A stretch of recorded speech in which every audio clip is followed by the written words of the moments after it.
there is something, Terence, that a lot of people probably are not comfortable with, and that is somebody who, in his lifetime, has ingested as much LSD, this new drug of yours, DMT, and God knows what else, probably a lot, is not supposed to sound as articulate and as literate and as well-preserved mentally as you do. And many people who are allies in the war on drugs probably hate your guts. Well, you wanted me to defend clarity? I mean, well, no. What can I say? In other words, first of all, my life of drug exploration and drug taking is, as you say, broad and deep, never reckless, always with a deep interest in analyzing each experience before moving on to the next one. None of the psychedelic drugs are drugs of addiction. That is a whole different category of drugs, which I am not particularly interested in defending. I do think it's one of the great tragedies of 20th century American society that we have created a generation gap or several and criminalized much of our middle class by taking substances which other cultures had no problem coming to terms with. All right, let me stop you and ask you right there about that. You mentioned drugs of addiction, which you don't defend. Fine. Psychedelic drugs. Terence, why are they illegal? They're illegal because the people who take them tend to question established cultural values. That's absolutely why they're illegal. No matter whether you're a Hasid or a Communist Party official in North Korea or a government or church official in Brazil, if you take psychedelics, you will ask yourself, does my life and what I do make sense? Do you mean that, for example, a psychedelic experience could turn a communist against communism? Absolutely, I think it could. I think in many cases it did. How could the idea of atheistic materialism maintain itself in the face of the counter-evidence of the psychedelic experience? What the psychedelic experience is saying, essentially, is that everything is connected in a way that is not woo-woo or emotional, but actually palpable, and therefore our actions have consequences. Now, most political agendas deny their consequences. So, for instance, Marxism had this theory of how human beings are that was so off-base that eventually it had to be pitched out. Consumer capitalism has a theory of human beings and what constitutes their happiness that looks pretty hollow from the point of view of the psychedelic experience. I think, postmodern ideologies, Marxism, consumerism, so forth and so on, have based all their planning on an assumption of the absence of spirit. And in fact, this is not true. There is a spiritual dimension to humanness that cannot be denied. Now, it can certainly be distorted, and that's another side of things. But I think the search for psychedelic experiences represents a genuine religious impulse, especially when pursued at the dose levels I recommend. This is not party recreational stuff. The phrase recreational drugs is an effort to trivialize this, and I think for one reason, I don't think the government is ready for a full airing of the constitutional contradictions that are contained in suppressing people's genuine wish to use psychedelic substances for genuine purposes of religious exploration. All right, let me ask you this. It is a very good question. If everybody in the world were to have a psychedelic experience of the kind you described in the last hour. This amazing psychedelic experience that might kill you from amazement or astonishment when you take it. What would the result be? What would the social changes be? What would the new government structure, if any at all, be? What would we all be collectively after that experience? I think I can't see the end result except to say that I think a lot of flexibility would come into the system, that a huge amount of our social structures and our political structures run simply on momentum.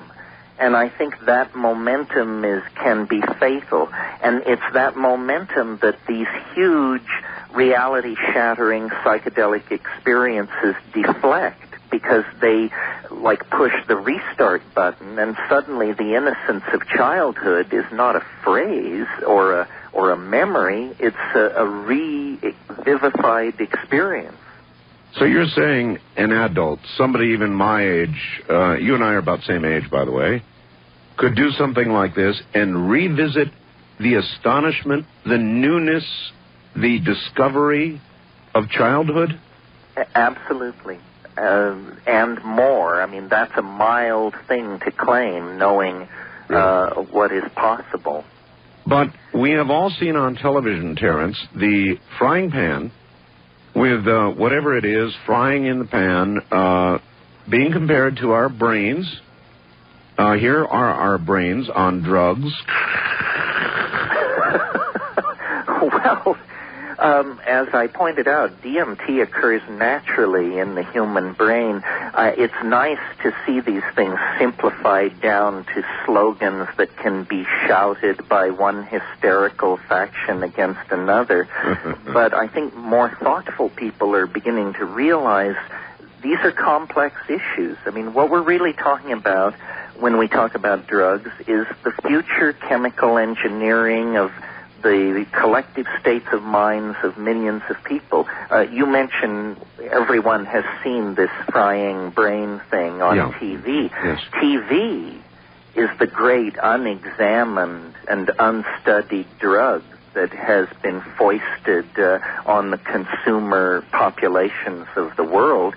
Television has been studied. It has a physiological profile no different from any other drug. Your blood pools in your rear end, your eyes glaze over, your brain waves go flat, and you become the perfect pawn for somebody else's trip. It doesn't even give you your own trip. It gives you somebody else's trip, usually somebody with commercial interest. But we don't hear a great hue and cry about this drug. Why?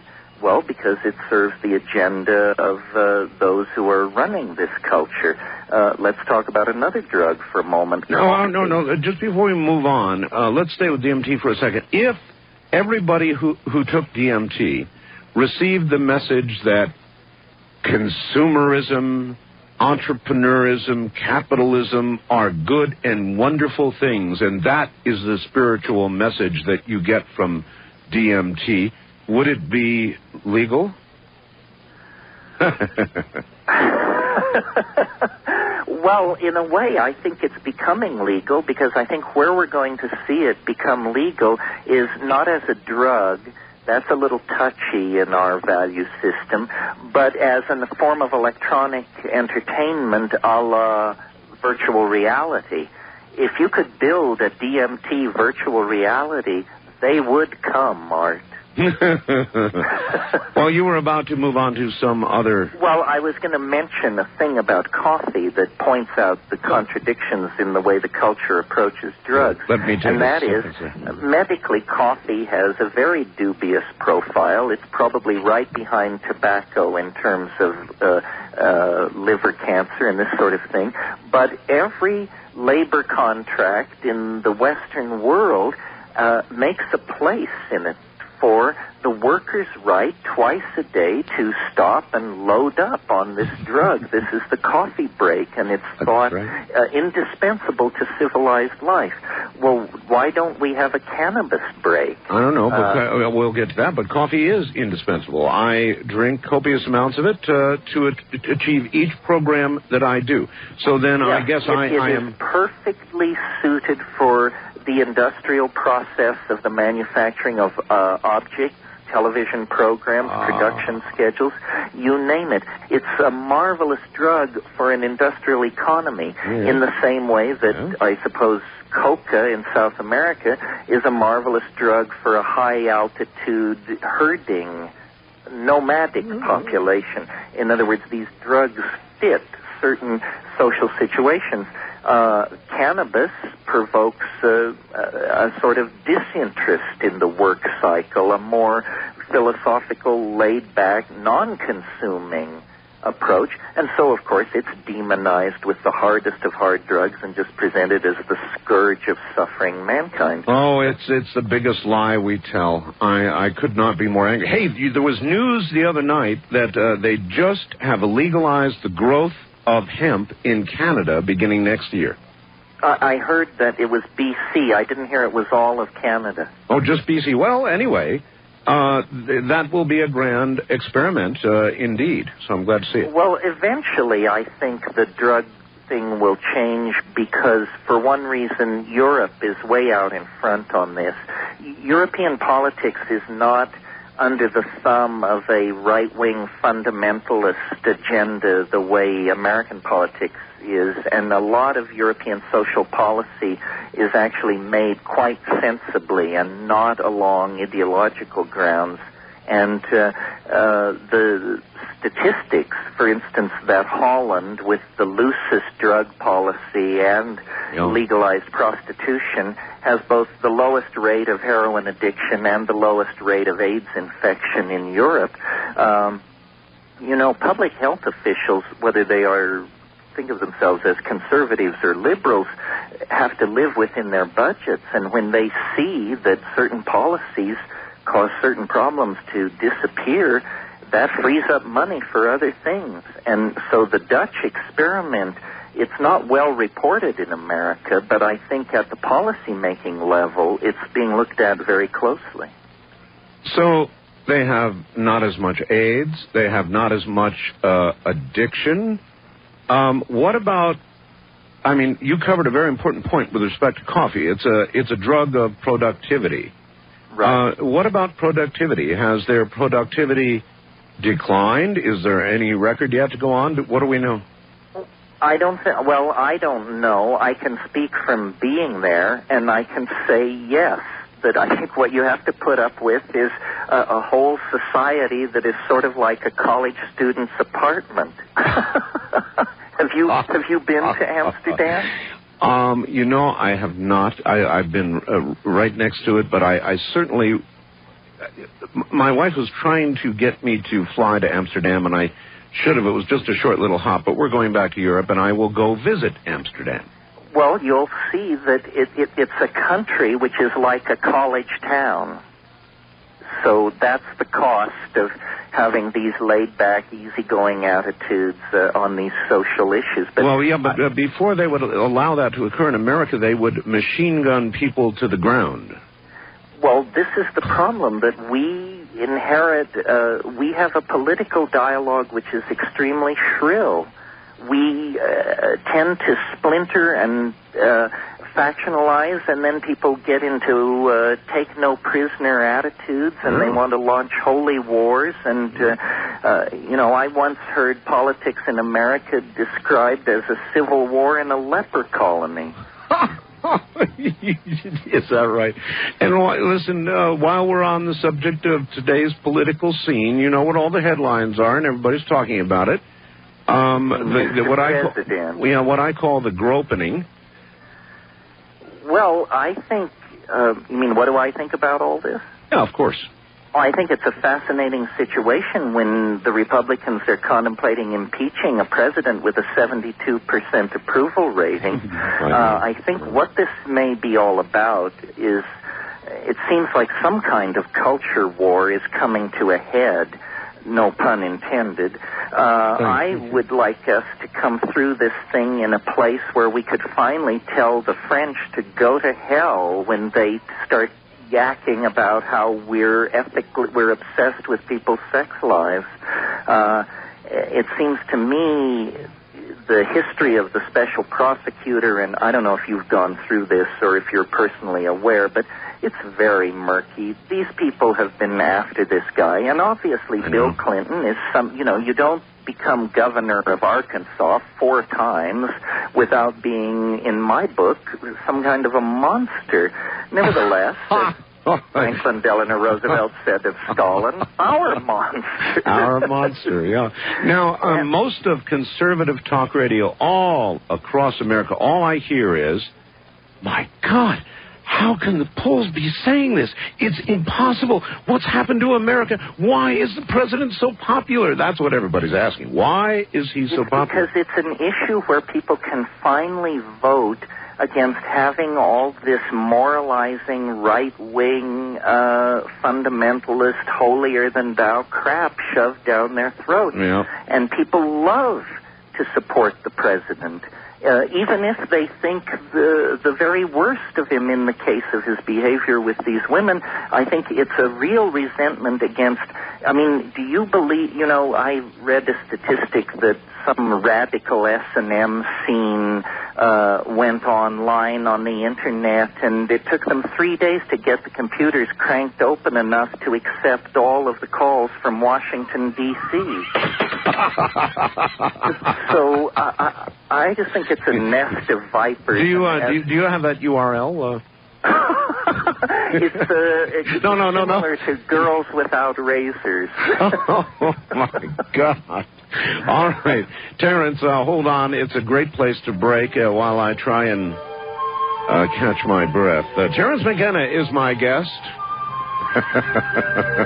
You ought to see his website. I'm Art Bell. This is Coast to Coast AM.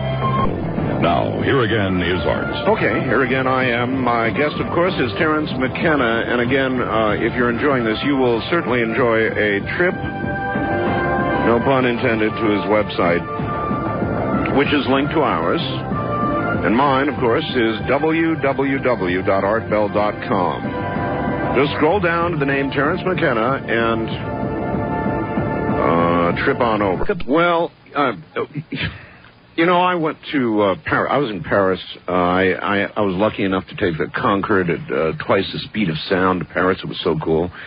And I love Paris, and I love France, and I really detest the French people. And they're all stuck up, and but they do have a different attitude about a lot of things than we do. And one of them, this whole thing going on now with the president, Terence, it's one conclusion that you could come to is that the American people are beginning to change their attitudes finally about sex. I mean, we have been a very, very prudish people for all our existence, and one conclusion you can come to about this entire presidential dilemma and is that the American people are beginning to change their attitudes about sex. Is that possible?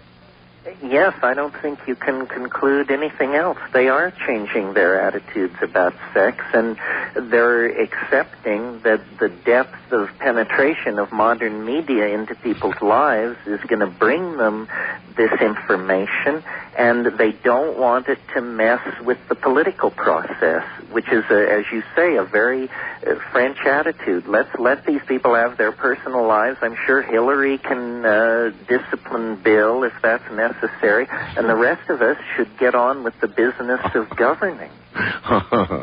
And that is what the right wing across America cannot understand, and so they are simply being puzzled. They're trapped in this great puzzle of, my God, what's going on? Well, what's going on is we're growing up a little bit. Isn't that? I mean, after all, the French have been around so very much longer as a nation, and is this a nation maturing?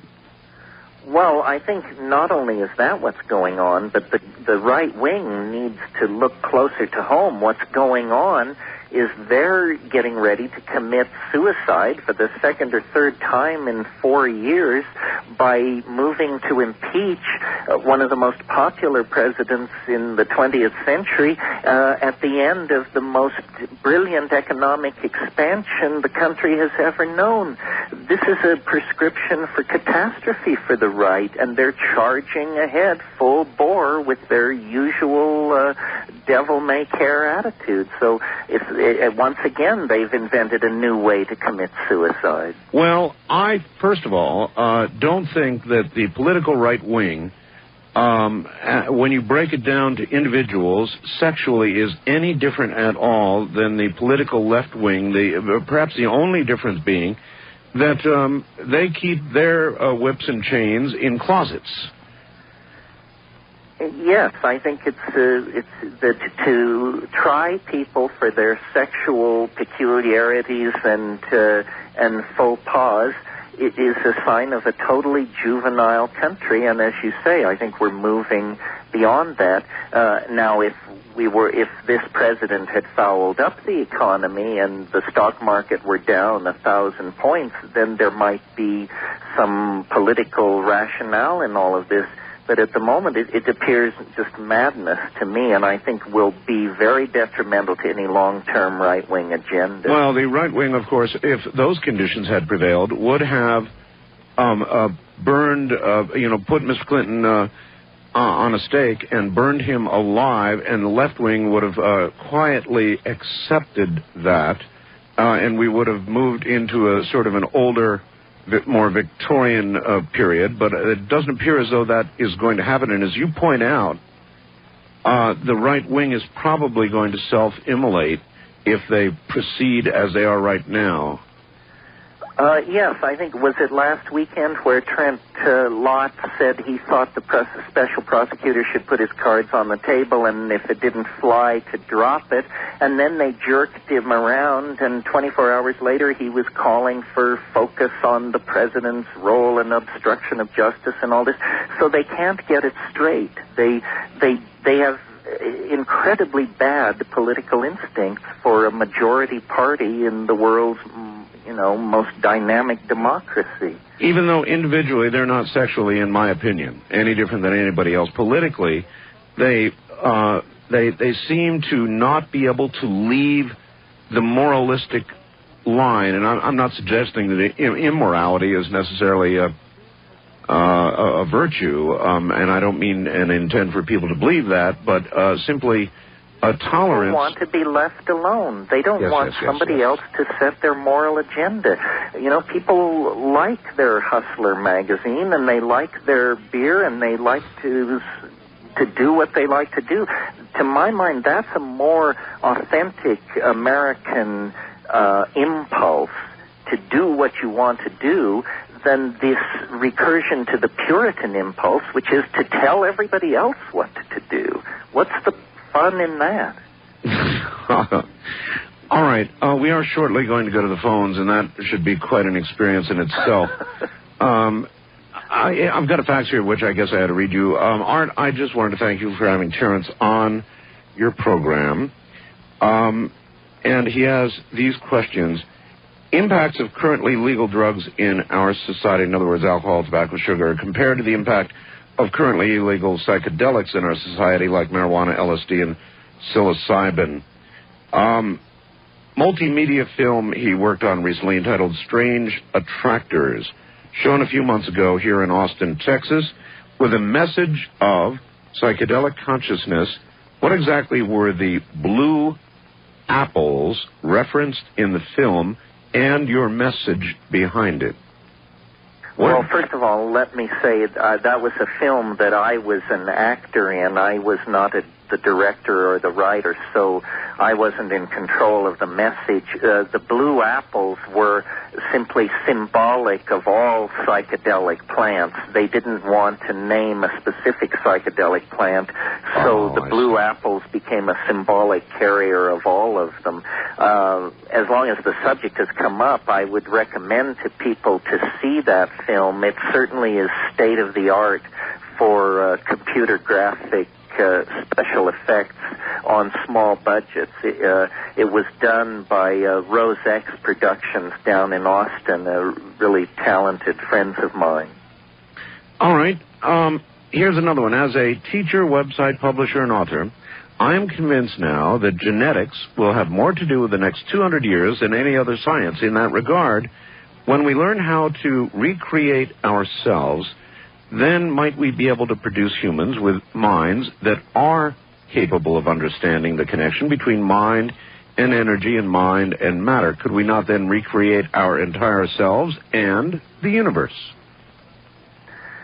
Well, these are the kinds of scenarios that are coming upon us, yes. I mean, for example, ways to splice into the internet so that it feels like it's a part of your own mind. So, in other words, the seamless interface where when you need intelligence, you can pull on all the intelligence there is on the planet. I recently discovered a science fiction writer I was not familiar with, this guy Greg Egan, who wrote a thing called Permutation City. And that's a technology 50 years in the future where people routinely copy themselves as code and reappear as copies in artificial environments. And these copies know they are copies. And the technology and the psychology of that world are handled by this guy with incredible skill. So there are people out there imagining the kinds of futures that the questioner talks about.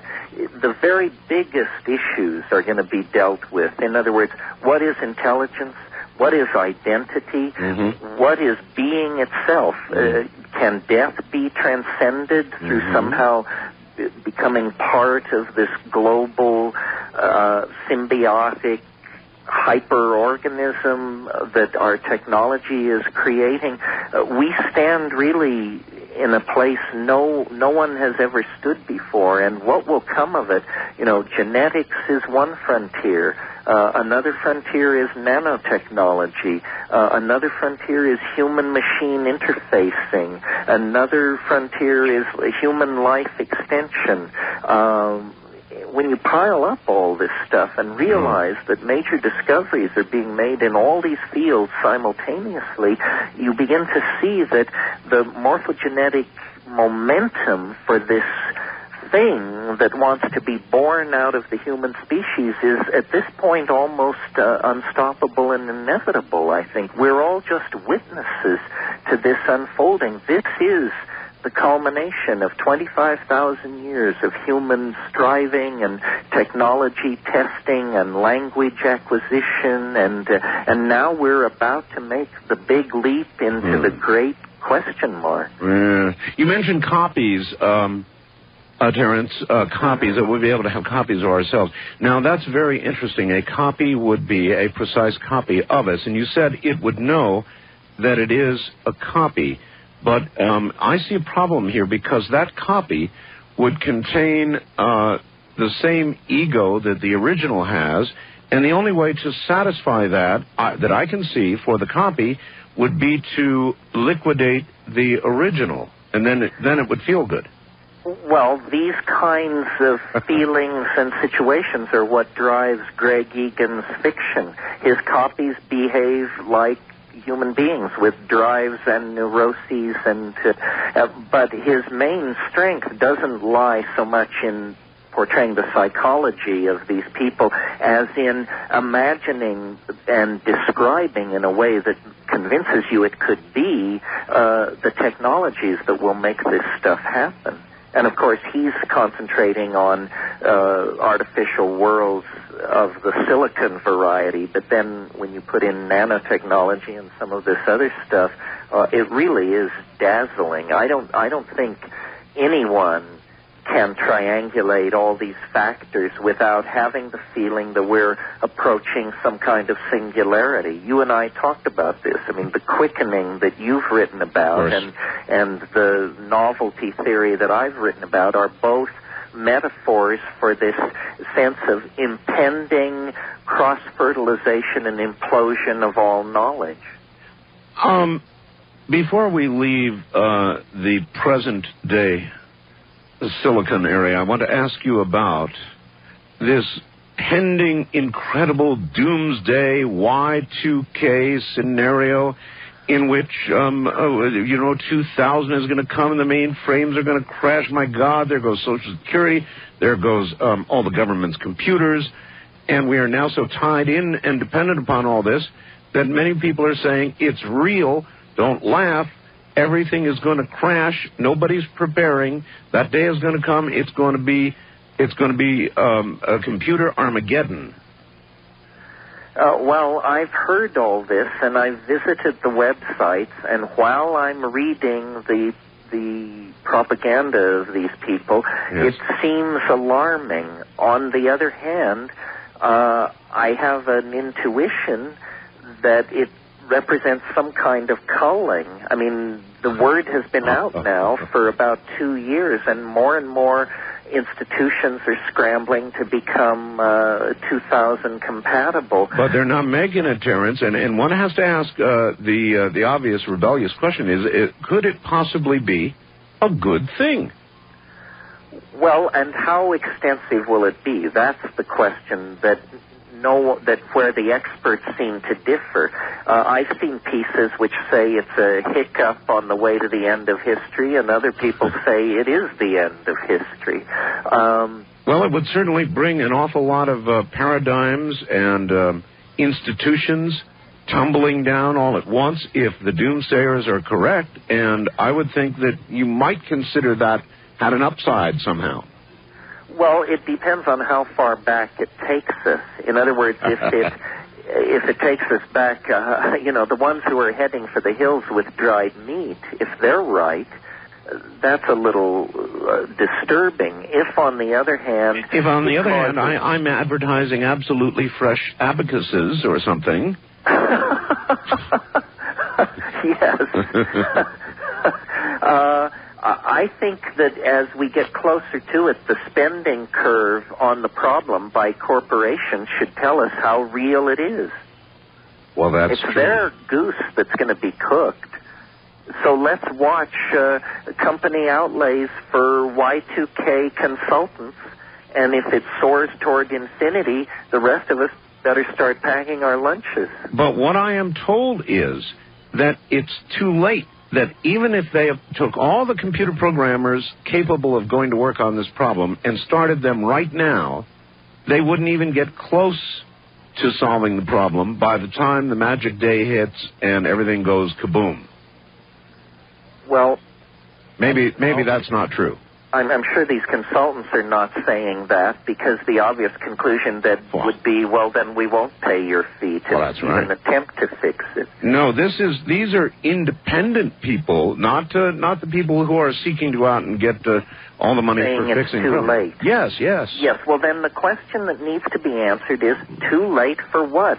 Let's have a convincing picture of the scenario so that we can each look at it and judge it. I mean, we're unfamiliar with this kind of a scenario. So just saying airliners will fall out of the sky and nuclear power plants will blow up, we need to know the sequence, the imagined sequence of events. And if it's true, it will certainly be a bizarre comment on the movement into the first moments of the third millennium that we basically blow ourselves away because of a computer glitch.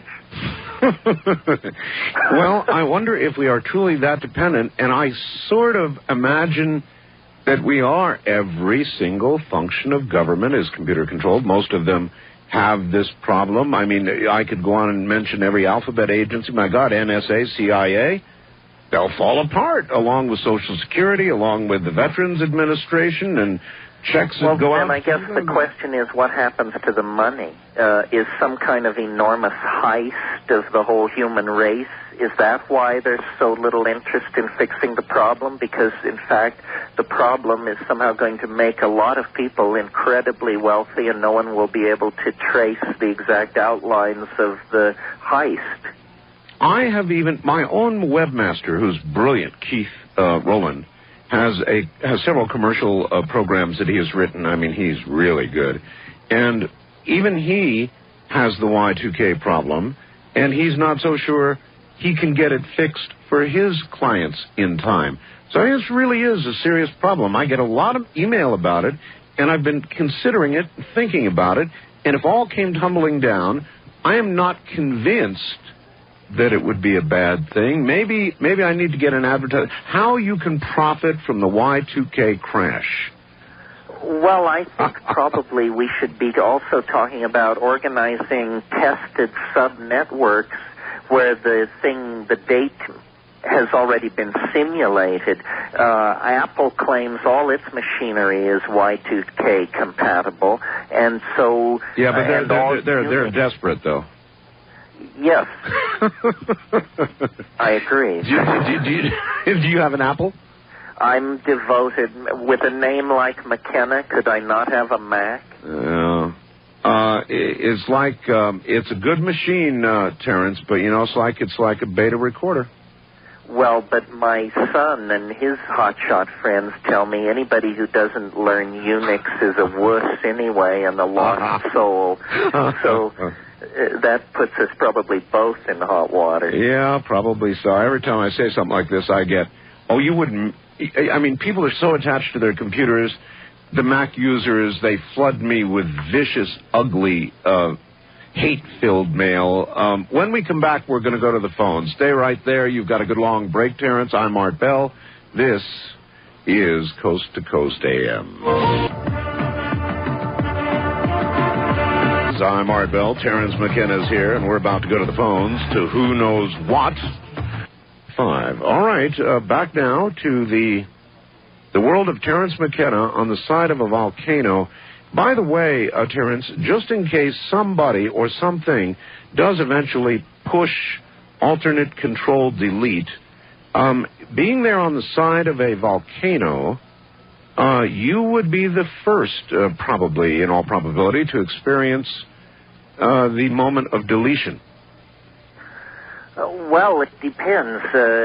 We were talking about the Y2K problem. What I'll do is I'll shut down an hour before and come online an hour after and see if anybody's left. So, that's a great idea, actually. As far as living on this volcano is concerned, it is true. It's the devil we know. It's been in constant eruption for 13 years. We tell ourselves it's all over on the other side, which it is, but of course that's 50 miles away. But it's kind of nice to have all our problems packaged into one problem and to have it be a natural problem, so there's no point in us whining and grossing about it. The volcano is the volcano. So now, I'm not an expert on things volcanic, but I do think that the great danger is not the slow, constant eruption that you now experience, but rather if a lava dome were to begin to be in place and the entire volcano were to start to expand with pressure until finally the entire thing blew up, creating probably a new island or new portions of an island, but in the process, erasing Terence McKenna and everybody else. Well, people have only been here 1,000 years or so, and what went on in the remote past of Hawaii, I think there were very dramatic geological events. They had an International Geological Congress out here in Hilo a couple of years ago, and there was evidence presented for these enormous underwater land slippages that happen out here, local tidal waves of 2,000 feet. That's right. In part of the picture. That's right. Yes, well, the Earth is a violent place. This little asteroid scare last week was a wake-up call. There's, on every level, nature is relentless in continuing to deal and redeal the deck. That's why every window of opportunity that isn't acted upon is somehow an opportunity forever lost. Well, I've felt for a long time that somebody's shuffling the cards right now. Anyway, listen, here we go. Let's go to the phones. First-time caller line, you're on the air with Terence McKenna in Hawaii, in the boondocks there. Where are you? In New York. New York. You're going to have to yell at us. Boy, you're not too strong. Yell at us. How's that? Better. It's better for you. I can still not hear this guy, so relay the question, Art. All right, yell the question. Okay. Well, I'd like to ask Terence to analyze an experience of mine. First, though, I want to ask him, can DMT in your brain be released by intentional means? Perhaps okay, with others? well, that's a very good question, and there's not a very good answer.